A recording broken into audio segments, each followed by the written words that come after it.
Nakalimutan ko lang saglit lang ha. Huwag kayo mainip. Pag mainip kayo, ba? Okay.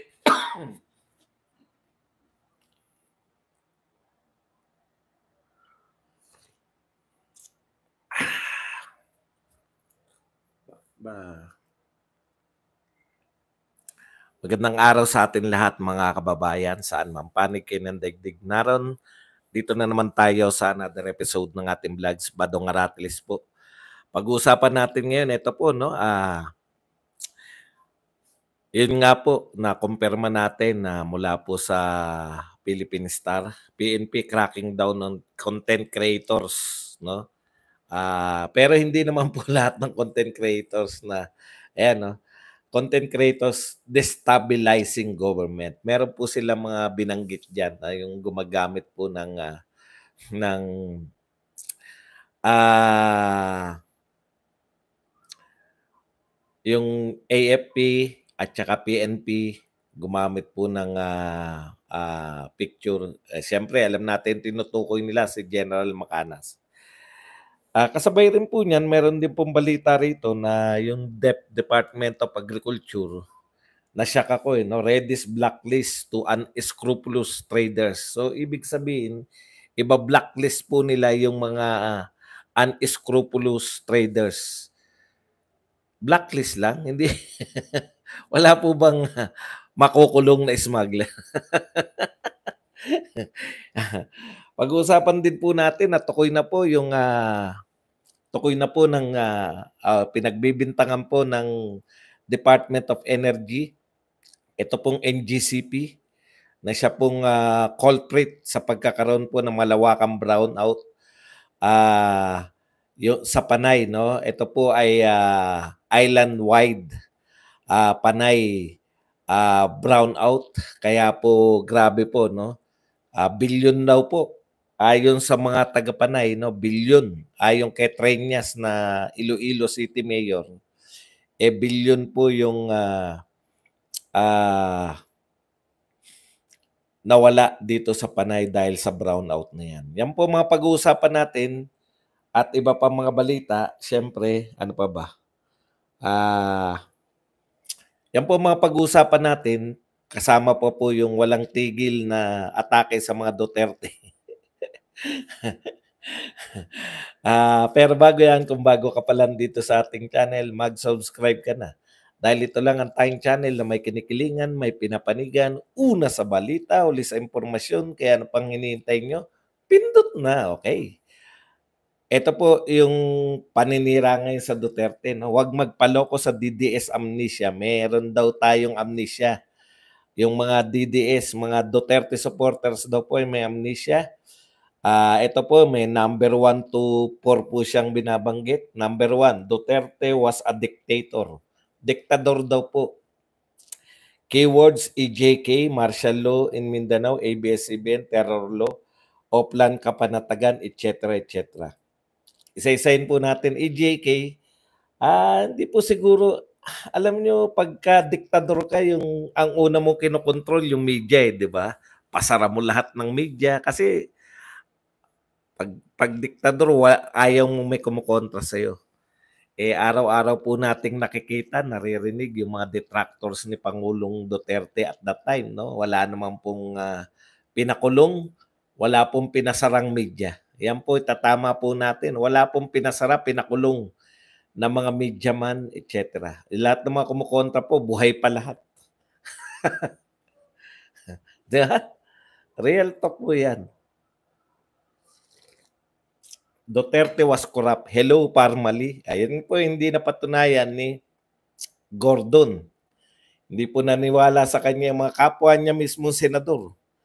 Hindi niya napaniwala sa kanyang investigasyon. Duterte was reason for armed struggle. Yan po hindi ko maintindihan. No? Naipagkamali yata nitong tao na to, ni Carl, na si Duterte ay si Marcos. Baka ikaw ang may amnesia, Carl. Panahon po ni Marcos yan, kasalukuyang di ba? Kung hindi tayo nagkakamali, panahon po ng tatay na Marcos, itong 50 years na armed struggle ng mga rebellion. Duterte has ill-gotten wealth, CPCIJ report. Kayo lang nagsasabi niya, wala naman po. Wala nga pong bintang. Marami pong nagsabi yung sa EJK. No, maraming kaso. Pero yung bintang na magnanakaw si Duterte, kayo lang po. Yan po, sasagutin po natin lahat ng paninira na yan. Hindi ko lang makita pero narinig ko na yung kay Trillanes, yung kay Sara Duterte naman. Huwag kayong mag-alala, sasagutin po natin yan isa-isa. Okay, pag-usapan na po natin to, no? Alam po ninyo, hindi po lahat ng pro-Duterte ay sinasabihan ng PNP. No? In fairness naman po sa PNP, ito po yung statement kasi ginagawa itong panakot sa lahat ng mga pro-Duterte vloggers. No, hindi po nakatuon yung PNP. Ito po, after having monitored attempts by various persons to use the PNP against the government, PNP Chief General Benjamin Acosta Jr. yesterday ordered a crackdown on content creators spreading disinformation on social media platforms to destabilize the Marcos government administration. Acordas directed anti-cybercrime group and other police units to intensify the cyber patrolling to unmask the people behind moves to bring down the president from that power through social media. Okay, yan po, no? Yung ito po, file against those using the police organization. Yan po yung sinabi ni Colonel Jean Pajardo, yung PNP spokesperson. Si Acorda gusto niya sampahan ng criminal cases yung mga gumagamit sa police organization, no? Okay. Yung ginagamit po yung police para sa destabilization. Particular, nagbigay po sila ng example dito si General's Opinion sa YouTube. O yun po si General Macanas. Ngayon, nilinaw din po dito sa report na to, kaya tumigil din kayo, no? Kayo, pinipake news nyo, kayong mga BBM vloggers, sa pagtatawag sa lahat ng Duterte supporters at Duterte vloggers na destabilizer. Kayo ang pangunahing nagpe-fake news. Wala pong binabanggit yung PNP na yung Duterte supporters ay destabilizers. Katunayan, ang sinasabi nila, no? They have the right to speak and we respect that, but we also asking them to spare the PNP. O, yan po. At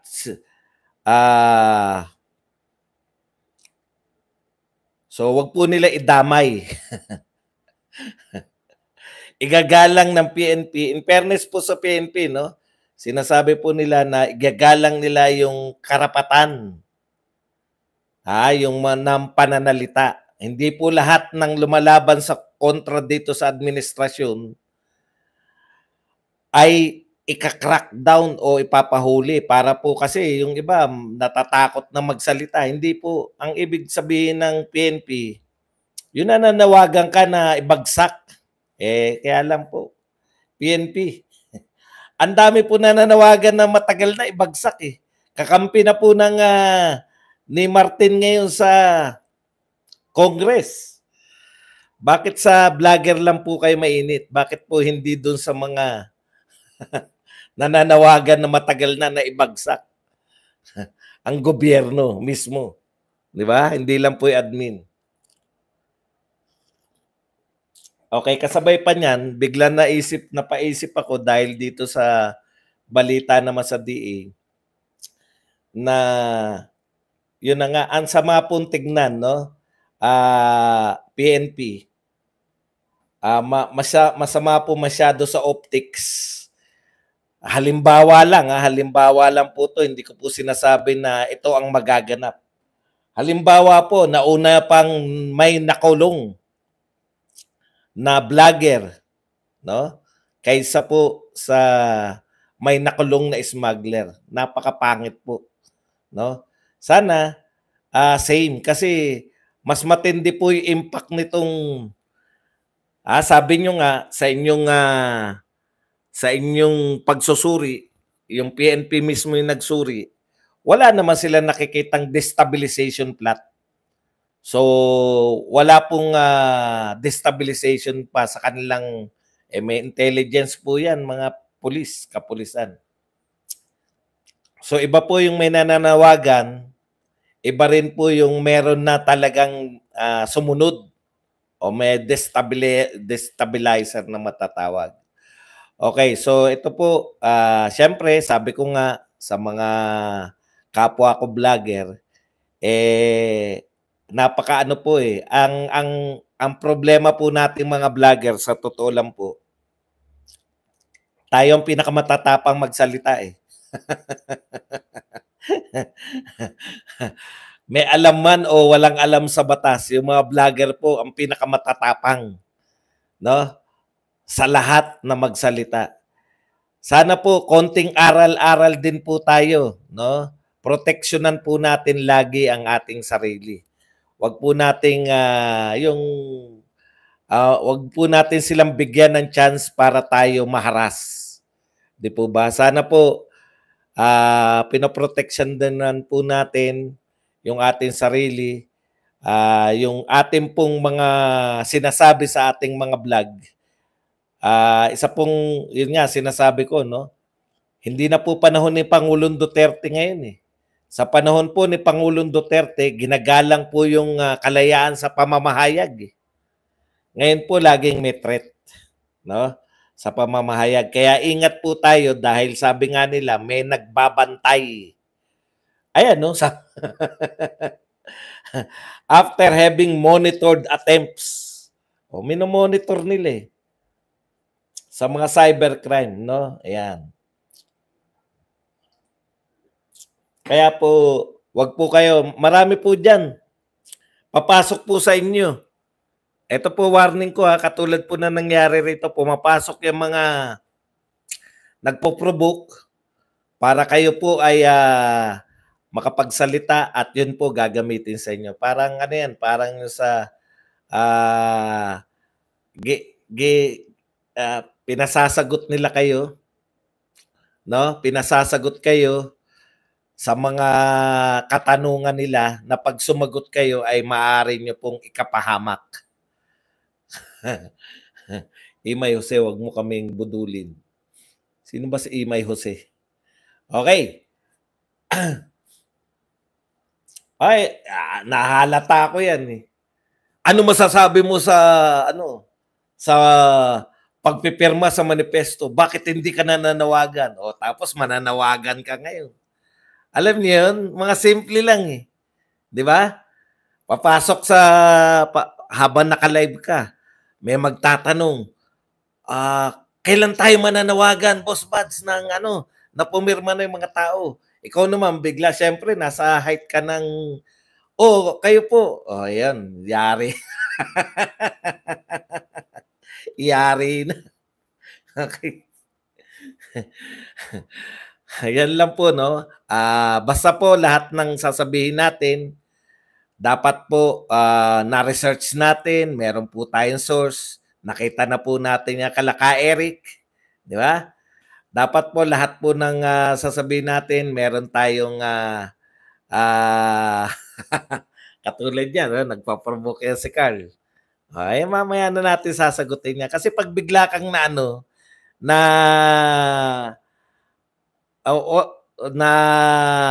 nadala dyan sa mga yan, magre-react ka, tapos makakapagsalita ka ng hindi mo sinasadya. Ganun po yun, no? Ganyan lang. Okay. So, balik po tayo rito, no? Sa NGCP. Tinukoy na po ng Department of Energy ng culprit o yung tangi pong ay yung may kasalanan po diyan sa malawakang brownout sa buong Panay Island. Naku, ito pala Panay Island na to, napakalaki. Pang-apat pala to sa isla na may pinakamaraming populasyon, no? Grabe. Tapos pang-walo ba? Okay na yan, Carl. Huwag niyo na kaming i-provoke. Alam na po namin yung gimmick niyo. Okay na, wag mo na akong turuan ng ano. Wina-warningan ko nga lahat ng mga vloggers. Kayong mga vloggers, may papasok po sa inyo na magmamarunong tapos magpapadala kayo. Tapos mananawagan kayo na hindi niyo binasa kung ano yung pinapanawagan ninyo. Ingat po kayo dyan. Sa akin po kayo makinig kasi kapwa nyo po ako vlogger. Okay? Yung iba po hindi nyo naman kilala. Mukhang magaling. Ang galing ng mga sinasabi. Tapos madadala kayo sa kanila. Huwag po. Proteksyonan natin ang ating sarili kasi wala tayong ano eh. Wala po tayong samahan. Wala pong organisasyon. Lahat po yan may organisasyon. Alam niyo po ba bakit nagtayo ng mga KBP, no, mga kapisanan ng mga broadcaster, na tayo po sa kasawiang palad, ang mga vlogger ang pinakamatatapang magsalita pero tayo po ang unorganized as of this moment, no? Napakarami po natin na sinasabi, napakatatapang po natin, tayo po pinagkukunan ng impormasyon na majority ng mga mamamayang Pilipino ngayon, pero unorganized po tayo, no? Yung iba sa atin talagang matatalino po, karamihan sa atin, no? Maraming magagaling na sa atin, pero kahit po magaling ka, iba po yung magaling, marunong magsuri, pero iba pa rin po yung may mga kaalaman sa batas. Kaya po yun po, doon po tayo medyo dehado. Nakukuha po ninyo? Okay. So, wag basta padadala, lalo na po yan. Na ako nakikita ko talagang pumapasok po sa mga live natin, no? Yung magpo-provoke na akala mo, ayun po yun, no? Ingat-ingat po tayo sa ating mga panawagan, no? Lalo na kung ano lang, kung meron po yan yung mananawagan lang, tapos ang dami pong pangyayari na magbibigay po sila ng info. Halimbawa po, yan, katulad po kagabi, Teresa Sanggalang, thank you very much po sa $9.99 na pangkape. Katulad po kagabi, ang dami po, binaha po ako na, yung US, meron na, popondohan na yung Mindanao Railways. Hanap po ako ng hanap ngayon sa mga reliable source. Wala po. Miski po yung mga yung mga pro BBM vloggers, wala rin pong sinasabi. Yan po yung sinasabi ko sa inyo, no? Yan po yung sinasabi ko sa inyo na mag-iingat po tayo lagi. Sa akin po kayo makinig kasi ako po hindi abogado. Pare-pareho tayong hindi abogado. Walang problema yung mga abogado. Pucha, alam nilang batas eh. Okay? Okay. Punta na po tayo rito. Ito po sa NGCP, tinutukoy po nila National Grid Corporation of the Philippines. Privatized na po to, no? Wala po ako ideya kung ano po yung dragon. kung dragon siguro itsura ko lang, pero yung hindi ko po alam yung meaning ng dragon. Okay.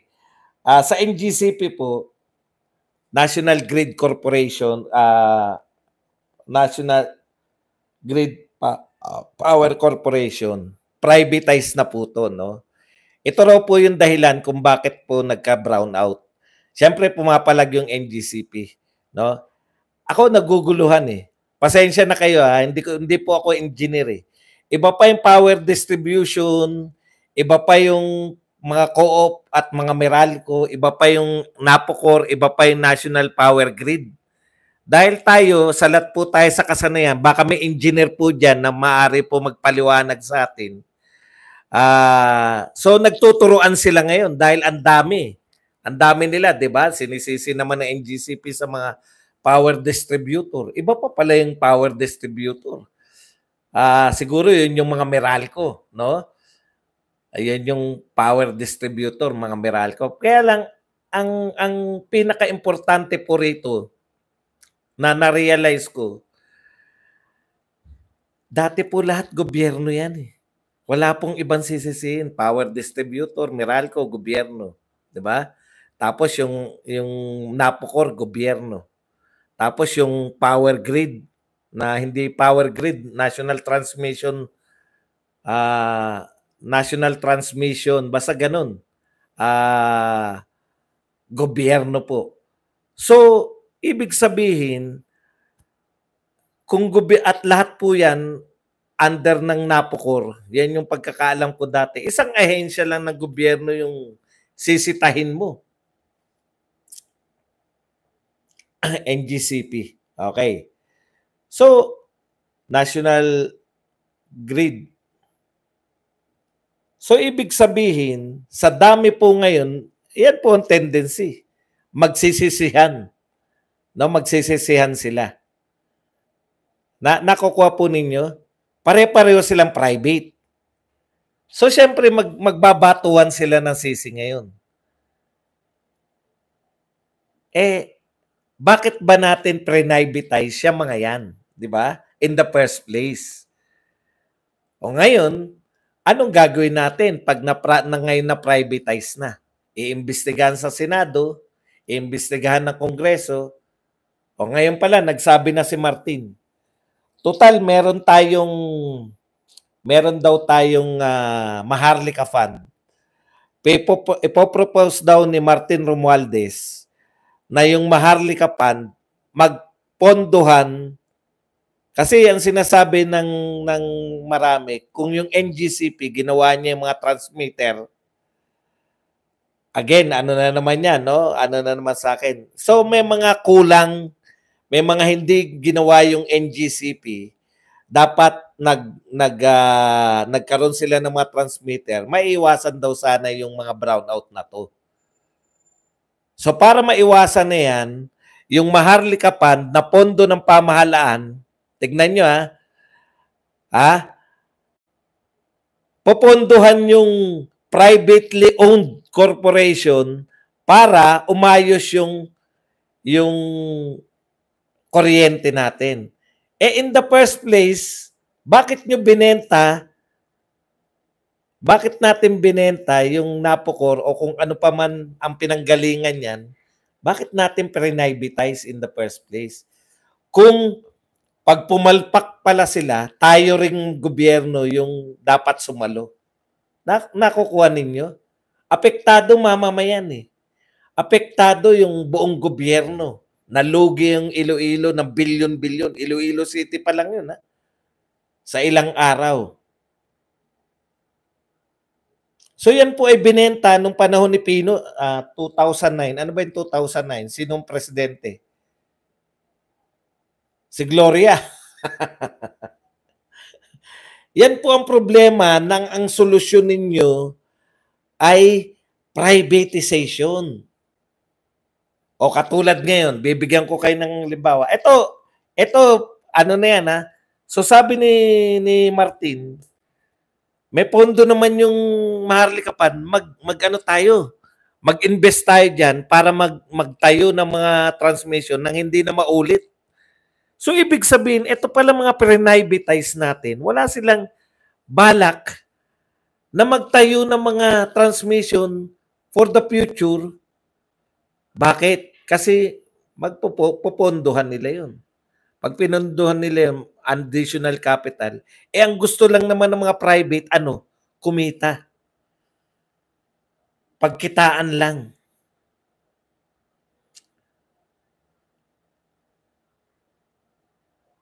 Ano man po yung dahilan? Yan? Ang susi natin, kasi ngayon, kinakailangan mo pang imbestigahan muna. Kung gobyerno yan, pag-aari ng gobyerno yan, ano nangyari dyan, NAPOCOR, ano nangyari? Tanggalin na yan, NAPOCOR na yan, kung palpak. Di ba ganun lang? Palpak ka pala tanggalin ka na. Yung matino ilalagay dyan. Ngayon, pwede nyo ba sabihin yan sa private? Palpak pala kayo, tanggalin na hindi po pwedeng tanggalin mo, private yan private, pero nakaasa lahat ng buong isla ng Panay doon sa private na yun, sa private corporation. Kawawa naman, pati mga provincial government, pati mga city government, nakaasa tayo sa isang private. Yan yung problema ng privatization. Iaasan nyo, ito napaka-importante, power.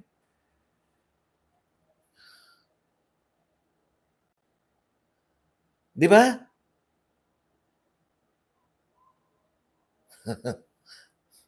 O ngayon, bakit ko sinasabi yan? Katulad ngayon, palpak ang NAIA. Ilang beses nag-brownout, ilang beses. Ano solusyon? Privatization. Gusto nila i-privatize. Halimbawa po, natuloy ang privatization. Pag na-privatize po yung NAIA, ngayon dapat, pwede pang magsalita yung mga senador, no? Heads must roll. Pag na-privatize ba yan, meron pa kayong heads must roll? Bakit po ba e-entra yung mga private company? Hindi naman po e-entra yan dahil gusto namin maglingkod sa mamamayan, kaya kami papasok dyan. Real talk po. Bakit po ume-entra? Bakit po bibili yung private group ng isang korporasyon ng gobyerno? Dahil gusto nila maglingkod sa mamamayan? Gusto nila magpalugi? Hindi po. Kaya sila bibili ng pag-aari ng gobyerno, alam nilang pagkikitaan nila yan. Kita. Pag pinagkikitaan na yan, may say pa ba tayo riyan? Ito nga real talk no? Ito po ang real talk, no? Yung NAIA po, pag na-private, yung ngayon, pag-aari pa ng gobyerno NAIA, may nagawa ba tayo nung sunod-sunod na brownout? Buhay pa rin mga tao riyan. Wala tayong nabalitang heads must roll. Yung heads must roll, wala po nag-roll. May nagawa ba tayo? Gobyerno na yan, ha?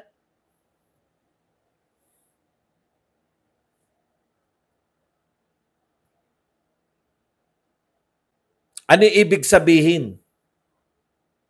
Wala pa rin tayong magawa kahit pag-aari na ng gobyerno. Ano po mangyayari pag hindi na pag-aari yan ng gobyerno at pumalpak ang NAIA? Lalo tayong walang magagawa.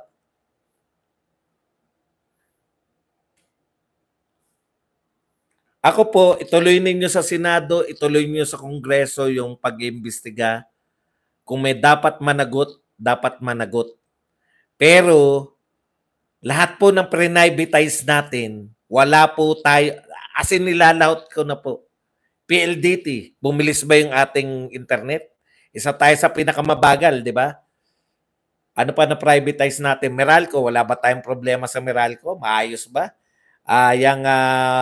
Yung mga magtutubig natin. Wala tayong problema sa tubig? Puta, tayo lang ang tanging bansa na tubig ang problema, tag-araw at tag-ulan. Pag tag-araw, Pag tag-araw, walang tubig. Pag tag-ulan, baha ang tubig. Ngayon, eto lang po ang tanging bansa na pag tag-ulan, problema ang tubig. Pag tag-araw, problema pa rin ang tubig.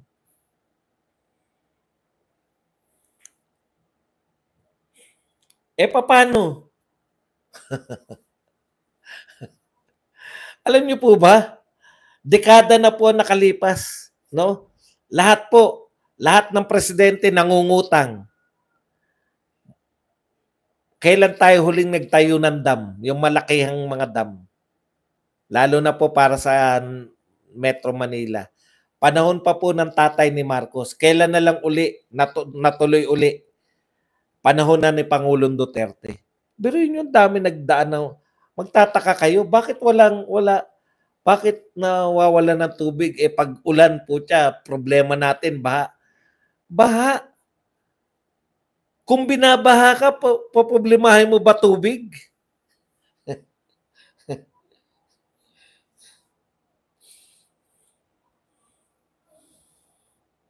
Correct. Yan po ang pangunahin ng gobyerno. Yan po ang pangunahing balakid sa pag-invest dito. Biruin mo, sino yung mag-invest dyan? Nabalitaan nila dyan. Kung merong foreign investor dyan. Kung meron foreign investor dyan sa Panay, puta, nalugi yan. Halimbawa po, meron dyan yung mga Magnolia.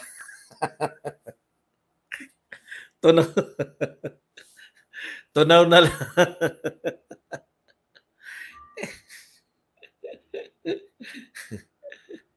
Okay. Ano pa ba? Maharlika Pan. Kaya po, lahat po na nakikita natin na privatize, wag po kayong pumayag. Puta, pati PAGCOR. Ano ba gagawin ng PAGCOR? Puta, nagsusugal yung mga tao. Kumikita ang PAGCOR, ibebenta nyo yung kumikita. Wag naman. Sobra naman kayo. Obeyos naman kung bakit gusto nyo ibenta yung PAGCOR. Wag naman ganun. Kumikita yung PAGCOR eh. Marami niya na pupunta sa mga ospital.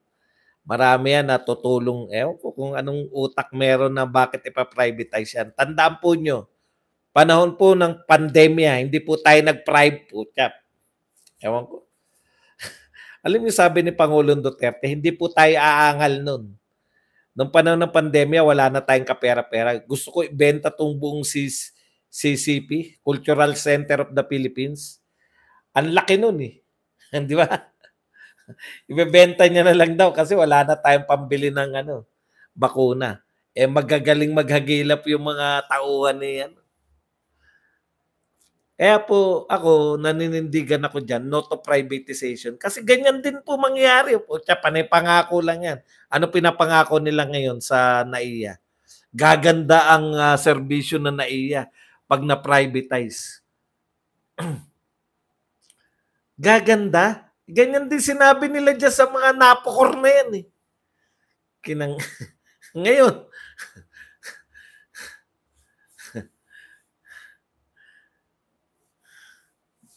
real talk po yan.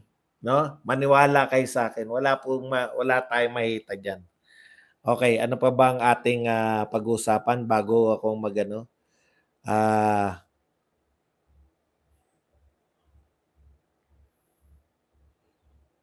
Yan nga, no? Nag-privatize tayo ng pagpumalpak, gagastusan din natin. Eh, wag na tayo mag-privatize.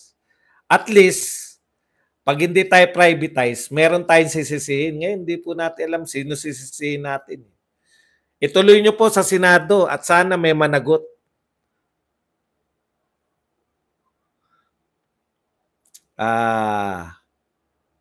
Ito po, dito po natin tatapusin. Nakiuso na po itong mga kakamping. Alam nyo, nakakatawa kayong mga kakamping at dilawan. Wala na po kayo. Kahit po nag-aaway yung mga Marcos at Duterte, wala pa rin po kayong silbi. Paano kayo mananalo? Akala nila nun, pangarap nila nun, pag nabuwag yung unity, may chance tayo. Paano kayo magkaka-chance? Eh si Lenny pa rin. Matagal ka na sinasabi sa inyo yan eh. Di ba? Si Lenny pa rin ang inyong leader. Ibig nyo sabihin, kami Duterte kami. Pucha, kaaway natin. Ayaw na namin sa mga Marcos. Di ba? Nagdeklara kami. Nabudol kami. Yan yung sabi ng maraming mga Duterte supporter na bumoto kay Marcos. Nabudol kami. Yan yung sabihin nila. Lilipat ba kami kay Lenny? Eh di Duterte pa rin. Ay yung mga Marcos, lalo na yung mga Marcos. Pucha, ayaw namin niya kasama, ayaw na namin diyan sa mga Duterte. Baka pagplanuhan si BBM, wala kaming tiwala sa mga Duterte. Magle-Lenny na lang kami. Tutot niyo. Hindi niyo na-anticipate, tuwan-tuwa kayo, nanonood. Away ng away daw yung Wala pa rin naman kayong silbi. Talunan pa rin kayo. Yan po ang problema nyo, no? Paulit-ulit. Ang kaya nyo lang kasi mga dilawat kakamping, manira, pero hindi kayo nakakapag-develop ng leader. Sinong bagong leader nyo? Si Lenny pa rin. Si Lenny dapat, nadaya lang si Lenny. Yun ang panawagan nila eh. Si Lenny pa rin, si Lenny dapat. Utot nyo, mag-Lenny pa rin kayo. Tignan nyo to, nakiuso. Dahil yun na may panawagan na monitor. Sabi nitong Black the Dutertards and Marcos Troll, Rainbow Fighter, please take screenshots of Duterte trolls attacking the ICC while defending Duterte on his war on drugs and extrajudicial murders committed under his term. Hindi, no?